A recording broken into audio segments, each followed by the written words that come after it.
আজকের এই অঙ্কটি গড় থেকে, ওকে, গড় থেকে। তাহলে আমরা এখানে যে গড়ের সূত্রটি কি জানি? গড়ের সূত্রটি জানি যে অর্থাৎ যে কয়টা উপাত্ত বা সংখ্যা থাকবে যোগফল দ্বারা যে কয়টা উপাত্ত সংখ্যা থাকবে তার দ্বারা কি করব, ভাগ করব। তাহলে যদি আমরা বলি যে এখানে যেমন বললাম 1 2 3, ওকে, 1 2 3 এই তিনটি সংখ্যার গড় কত? আমি কি বললাম? উপাত্ত বা সংখ্যা দ্বয়ের যোগফল। তাহলে আমরা কি করব, 1 2 3 সবগুলোর যোগফল করে উপাত্ত সংখ্যা বা এখানে কয়টি সংখ্যা রয়েছে সেটা দ্বারা ভাগ করব। তাহলে এখানে 1 2 3 তিনটি সংখ্যা রয়েছে, তাহলে এখানে যোগ করলে আমরা কত পাবো? 6, আর নিচে পাবো 3। তাহলে ভাগ করলে আমাদের কত হবে? এখানে লঘিষ্ঠকরণ করলে 2। তাহলে এটার গড় ছিল আমাদের কত? 2। 1 2 3 এর গড় কত? 2। আমরা এই গড়ের থেকে আমরা এখন অঙ্ক করব, সেটা পিতা পুত্রের মাধ্যমে, ওকে।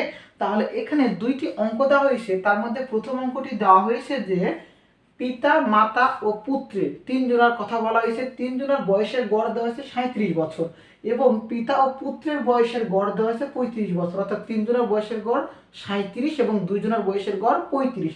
তাহলে দুইজনা বলতে পিতা ও পুত্র দেওয়া হয়েছে, মানে আরেকজনের দেওয়া নাই। তাহলে কি করতে হবে? এখান থেকে আর এটা থেকে আমরা কি করে সমষ্টি থেকে বিয়োগ করলে যেটা পাবো সেটা হলো মাতার বয়স। ক্লিয়ার? তাহলে আমরা এখানে পিতা মাতা ও পুত্রের বয়সের গড় কত দেওয়া আছে প্রশ্নে? পিতা মাতা ও পুত্র তিনজনের বয়সের গড় দেওয়া হয়েছে 37 বছর। আমরা একটু আগে গড় সমান কি সূত্র শিখলাম? যে যে কটা থাকবে সেগুলো কি সমষ্টি বা যোগফল ভাগ যে কয়টা সংখ্যা থাকবে, ওকে, কি থাকবে? সংখ্যা। আর এখানে কি হবে?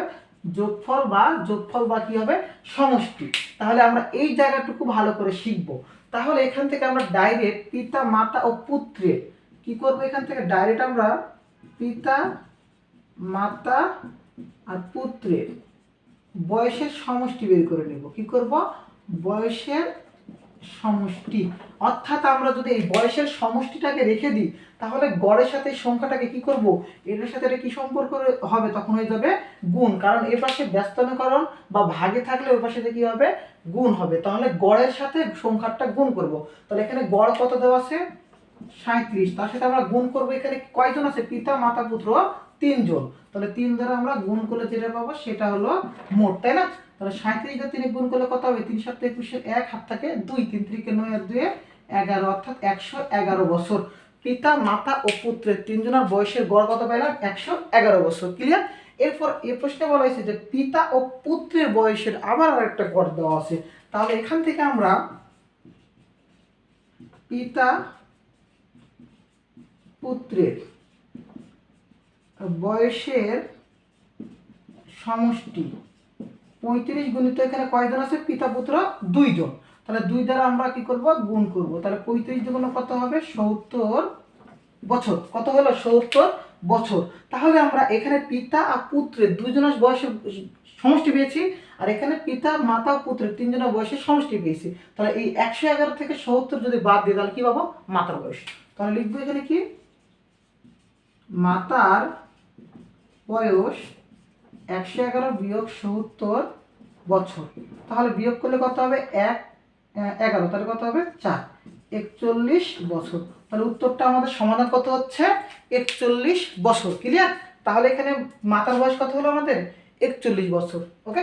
আর এখানে আমি আরেকটি প্রশ্ন দিয়েছি যে পিতা পুত্রের বয়সের গড় 35 বছর, পিতার বয়স 50 বছর হলে পুত্রের বয়স কত? ওকে। তাহলে এখান থেকে প্রশ্ন থেকে আমরা দেখলে বুঝতে পারবো যে দুজনের বয়সের গড় দেওয়া হচ্ছে 35। তাহলে দুজনের বয়সের সমষ্টি কত পাবো? আমরা ডাইরেক্ট এভাবে কি করব? সমষ্টি করব।